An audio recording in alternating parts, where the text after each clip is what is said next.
Returning to his chair, he heard the faraway cathedral's bells chime again. It continued 7 times before Zhou Mingrue slowly stood up. He went up front to the cupboard and took out his clothes. A black vest with a matching suit, trousers that clung tightly to his legs, a half-top hat and his faint scholarly air made Zhou Mingrue feel like he was watching an English drama set in the Victorian era. He suddenly muttered softly as he shook his head with a wry smile, "I'm not going for an interview. All I'm doing is buying some ingredients to prepare for my luck enhancement ritual." Klein was so concerned about his impending interview that it became instinct. When he was not focused enough, he habitually wore his only decent set of clothing. After taking a breath, Zhou Mingrue took off his suit and vest, switching to a brownish-yellow coat. He also changed to a felt hat with a rounded edge of the same color. With his outfit done, he walked to the side of the bed and lifted a square cushion. He reached his hand into an inconspicuous hole beneath and rummaged around before finding an intermediate layer. When he retracted his right hand, there was a roll of notes in his palm. There were about 8 notes with faded dark green colors. These were all the savings Benson had at the moment. It even included the living expenses for the next 3 days. 2 of them were 5 soldi notes and the remaining were 1 soldi notes. In the Lone Kingdom's currency system, soldi was ranked second. It originated from ancient silver coins. 1 soldi was equivalent to 12 copper pence. They had denominations of 1 and 5 soldi. At the top of the currency system was the gold pound. They were also paper-based but were guaranteed by gold and pegged directly. A gold pound was equivalent to 20 soldi. They had denominations of 1, 5, and 10 gold pounds. Zhou Mingrue spread a note and caught a whiff of the faint unique ink. This was the smell of money. Perhaps a result of Klein's memory fragments or his constant desire for money, Zhou Mingrue felt like he had instantly fallen in love with these notes. "Look, their designs are so beautiful. It makes the stern and old-fashioned George III and his 2 mustaches appear especially adorable. Look, the watermark that can be seen when the note is placed against sunlight is so alluring. The exquisite design for the anti-counterfeit label makes it completely different from those fake fancy schlocks." Zhou Mingrue admired it for nearly a minute before pulling out 2 1 soldi notes. He then rolled up the remaining notes and stuffed them back into the cushion's concealed layer. After arranging and flattening the cloth around the hole, Zhou Mingrue folded the 2 notes he had taken out neatly and placed them into the left pocket of his brownish-yellow jacket. He separated the notes from the few pence he had in his trouser pocket. With all of this done, he placed a key into his right pocket and brought a dark brownish paper bag along with him and quickly walked toward the door. His shuffling footsteps slowed down from a brisk pace until it eventually stopped. Zhou Mingrue stood by the door and was unsure when he had already begun to frown. Klein's suicide was fraught with peculiarities. Would he encounter any accidents if he were to leave just like that? After some deep thought, Zhou Mingrue returned to his desk and pulled open the drawer. He then took out the shimmering brass revolver. This was the only defensive weapon he could think of, and it was the only weapon with sufficient power. Although he had never practiced shooting, just pulling such a revolver out would definitely daunt anyone. He caressed the revolver's cold metal before stuffing his revolver into the pocket where his notes were. He clasped the money in his palm as his fingers pressed onto the gun's handle. It was perfectly concealed. Feeling secure, he who knew a little of everything suddenly had a worry. Would I end up misfiring? Being deluged with such a thought, Zhou Mingrue quickly thought of a solution. He drew the revolver and released the cylinder. He then aligned the empty chamber, which was a result of the suicide, along the gun's hammer before closing it. This way, even if there was a misfire, he would discharge an empty round. After stuffing his revolver back into his pocket, Zhou Mingrue kept his left hand in there. He pressed down on his hat with his right hand and pulled open the door before leaving. The corridor during the day remained dim as limited sunlight shone in from the window situated at the end of the corridor. Zhou Mingrue quickly went down the stairs and left the apartment before taking in the brilliance and warmth of the sun. Although it was almost July, it was still considered the middle of summer.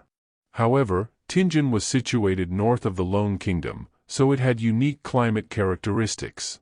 The highest annual temperature was not even 30 degrees Celsius on Earth, with even cooler mornings. However, the streets were awash with filthy water and strewn junk. From Klein's memories, this was not a rare sight in low-income communities, even if there were sewers. After all, there were just too many people and people needed to survive. Come and try our delicious roasted fish. Hot and fresh oyster soup. Drink a bowl in the morning and feel invigorated all day. Fresh fish from the port for just 5 pence apiece. Muffins and eel soup make the perfect combination. Conch, conch, conch. Vegetables freshly plucked from the farms outside the city. Cheap and fresh. The mobile hawkers who sold vegetables, fruits, and hot food shouted along the streets as they beckoned the rushing pedestrians. Some of them would stop and carefully compare before purchasing.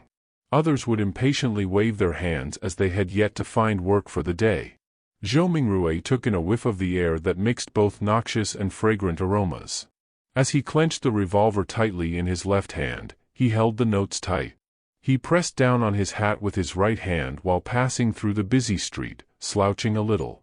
There was bound to be thieves in populated areas. Furthermore, this street had no lack of poor citizens who were working part-time after losing their previous jobs. There were also starving children that were exploited by adults to do their bidding. He proceeded forward until he reached a point where the crowdedness around him restored to normal. He straightened his back and raised his head to look down the street. There was a vagrant accordionist busking. The melody was sometimes pleasant, sometimes fervent. Beside him were several children in ragged clothes with sallow complexions due to malnutrition. They listened to the music and moved to the beat, dancing self-made choreographies. Their faces were filled with joy as though they were a prince or an angel. A deadpan woman passed by, her skirt was dirty and her skin was dull.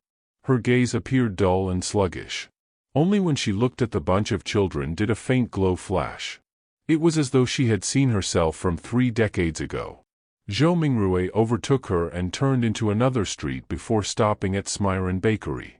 The owner of the bakery was a 70-plus-year-old granny named Wendy Smyron. Her hair was completely grayish-white and she always wore a genial smile. From the beginning of Klein's memories, she had been here selling bread and pastries. Oh, the Tianjin biscuits and lemon cakes she bakes are very delicious. Zhou Mingrui gulped a mouthful of saliva and smiled.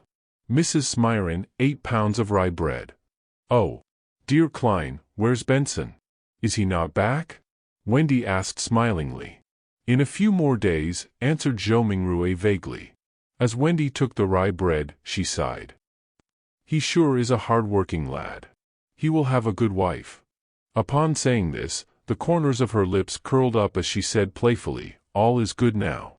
You have already graduated. You are a history graduate of our Koei University. Oh, you will soon be able to earn money. You should not be staying in the apartment you are currently living in. At the very least, you should have a bathroom you can call your own. Mrs. Smyron, you seem to be a young and energetic woman today. All Zhou Mingrui could do was respond with a dry smile. If Klein were to successfully pass his interview and become a lecturer at Tianjin University, it was true that his family would immediately be pushed up to a higher socio-economic status. In his memory fragments, he had once fantasized about renting a bungalow in the suburbs.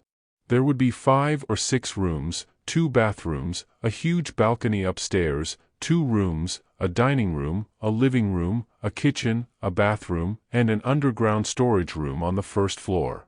This was not a wishful dream. Even a lecturer on probation at Tianjin University would have a weekly salary of 2 gold pounds. After the probationary period, the salary would be raised to 3 gold pounds and 10 soldi. One had to know that despite working for so many years, Klein's brother, Benson, only had a weekly salary of 1 pound and 10 soldi. Ordinary workers at a factory did not even get a pound or, at best, a little more. And rent for a bungalow was about 19 soldi to 1 pound and 18 soldi. This is the difference between earning 3,000 to 4,000 yuan and earning 14,000 to 15,000 yuan a month. Zhou Mingrui mumbled to himself. However, All of this was under the premise that he passed either the Tingen University or Backlund University interviews. There were not many other opportunities. People without any connections were unable to get recommendations to become a public servant. And those who studied history were more limited in job opportunities. There was not much demand for private consultants from the aristocrats, banks, or industrial magnates. Taking into account that the knowledge Klein grasped was fragmented and incomplete, Zhou Mingrue felt awkward and guilty towards Mrs. Smiron's expectations of him. "No, I have always been this young," answered Wendy humorously. As she spoke, she packed the 16 rye bread she had weighed into the brown paper bag that Zhou Mingrue had brought. She stretched out her right hand and said, 9 pence. Every rye bread weighed about half a pound as differences were inevitable. 9 pence? Wasn't it 11 pence 2 days ago? Zhou Mingrue asked subconsciously. It cost 15 pence the month before the previous month. You have to thank the people who protested on the streets for the repeal of the Grain Act, said Wendy as she shrugged. Zhou Mingrue nodded in vague acknowledgement. Klein's memories regarding this were incomplete. All he remembered was that the core tenet of the Grain Act was to protect the prices of domestic agriculture products. Once the prices rose to a certain level, grain imports from southern nations like Fenepotter, Mason, Lemberg were stopped. Why would people protest the act? Without saying much, Zhou Mingrue, afraid he would end up pulling out the revolver, carefully took out his notes and handed one of them over to Mrs. Smiron. He was given 3 copper pence in change. Stuffing them into his trouser pocket, he took the paper bag containing the bread and headed for the lettuce and meat market across the street. He was working hard for the mutton stewed with peas his sister had exhorted. There was a municipal square at the intersection of Iron Cross Street and Daffodil Street. Many tents were erected there, and clowns dressed in odd and funny attires were distributing flyers. "There's a circus performance tomorrow night?" Zhou Mingrue glanced at the flyers in the hands of others as he read their contents under his breath. Melissa would definitely like it. However, how much is the entrance fee? With that thought, Zhou Mingrue went closer. Just as he was about to ask a clown with a red and yellow painted face, a hoarse woman's voice sounded from beside him. "Would you like to try a divination?" Zhou Mingrue subconsciously turned his head and saw a woman wearing a pointed hat and a long black dress standing in front of a short tent. Her face was smeared with red and yellow paint and her eyes were a profound grayish blue. No, Zhou Mingrue shook his head in response. He did not have the spare cash for divination. The woman laughed and said, "My tarot divination is very accurate." Tarot? Zhou Mingrue was instantly dumbfounded. This pronunciation was almost identical to the tarot cards on Earth. And tarot cards from Earth were a set of cards used for divination. They just had graphics that represented different omens. Wait. He suddenly recalled the origins of tarot divination in this world. It did not originate from the 7 Orthodox gods nor was it an ancient legacy. Instead, it was created by the Intis Republic's consul of that era, Rosel Gustav, more than 170 years ago. This Mr. Rosel invented the steam engine, improved the sailing boat, overthrew the Intis kingdom's imperial rule, and was recognized by the god of craftsmanship. He also became the first consul of the Intis Republic. Later, he invaded other nations and placed Lemberg and other nations under his protection. He made the Lone Kingdom, Fenepotter, Faesak Empire and other powerful northern continent nations bow down to the Intis Republic. Following that, the Republic was then changed to an empire and he became the self-proclaimed Emperor Caesar. It was during Rosel's rule that the Church of Craftsmanship received its first public holy revelation since the 5th epoch. Ever since, the god of craftsmanship was changed to the god of steam and machinery. Rosel also invented tarot divination. He also established the contemporary system of paper-based cards and their playstyles. There were many familiar styles that Zhou Mingrue was familiar with, such as Upgrade, Fighting the Landlord, Texas Poker, and Quint. In addition, the marine fleets he sent out discovered a sea route that led to the southern continent through the stormy and turbulent seas. This also began the era of colonialism. Unfortunately, he was betrayed in his old age. In the year 1198 of the Fifth Epoch, he was assassinated by the combined forces of the Church of the Eternal Blazing Sun, the former Intis royal family, the Sauron family, and other aristocrats. He eventually died in the White Maple Palace. To recall such general knowledge suddenly made him facepalm. Could this be a transmigration, Senior? With this in mind, Zhou Mingrue was intrigued to see what tarot cards looked like. Therefore, he nodded at the pointy hat woman with the painted face and said, "If the, price is reasonable, I'll give it a try." The woman immediately said with a laugh, "Sir, you are the first one here today, so it's on the house."